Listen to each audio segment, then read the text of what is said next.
Hello दोस्तों, हमारे channel में आपका स्वागत है। आप अगर हमारे चैनल में नए हैं तो लाइक सब्सक्राइब शेयर जरूर करें। धन्यवाद। माँ महागौरी। माँ महागौरी को माता दुर्गा के 9 रूपों में 8वां स्वरूप माना जाता है। इसलिए महागौरी को 8वीं दुर्गा के रूप में पूजा जाता है।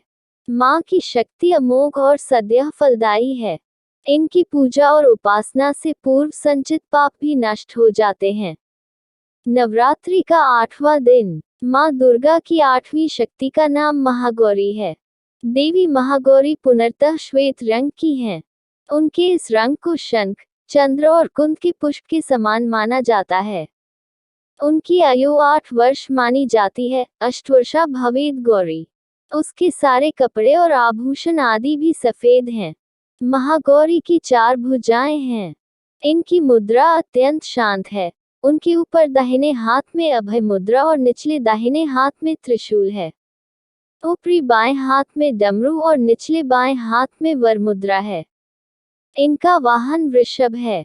किंवदंती। भगवान शिव को पति के रूप में पाने के लिए देवी ने घोर तपस्या की, जिससे उनका शरीर काला पड़ गया। देवी की तपस्या से प्रसन्न होकर भगवान शिव ने उन्हें दर्शन देने के बाद स्वीकार कर लिया। उसके बाद शिव ने उनकी काया को गंगा जल से धोते हैं, तब देवी की काया अत्यंत कांतिमान विद्युत के समान गौर वर्ण की हो जाती है। तभी से देवी को गौरी कहा जाता है। देवी के इस रूप को देखकर पूरा ब्रह्मांड, देवगण और ऋषिगण अचंभित हो देवी से मंगल कामना करते हुए कहते हैं, सर्व मंगल मांगल्ये शिवे सर्वार्थ साधिके शरण्ये त्र्यंबके गौरी नारायणी नमोस्तुते। माता महागौरी से जुड़ी एक किंवदंती यह भी प्रचलित है, जिसके अनुसार एक शेर को बहुत भूख लगी थी। भोजन की तलाश में वह उस स्थान पर पहुंच गया जहां देवी उमा तपस्या कर रही होती हैं। देवी को देखकर शेर की भूख बढ़ गई, लेकिन वह वहीं बैठ गया और देवी के अपनी तपस्या से जागने का इंतजार करने लगा।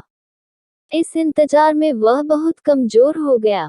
जब देवी तपस्या से उठी तो सिंह की दशा देखकर उन्हें उस पर बहुत दया आई और माता ने उसे स्वस्थ कर अपनी सवारी के रूप में अपना लिया, क्योंकि एक तरह से उस सिंह ने भी उनकी तपस्या की थी। इसलिए देवी गौरी का वाहन बैल और सिंह दोनों हैं। महत्व। माँ महागौरी का ध्यान, स्मरण, आराधना भक्तों के लिए अत्यंत लाभकारी है। मन को अनन्य भाव से एकनिष्ठ कर मनुष्य को माँ महागौरी के पादारविंदों का ध्यान करना चाहिए। इनकी कृपा से अलौकिक सिद्धियां प्राप्त होती हैं।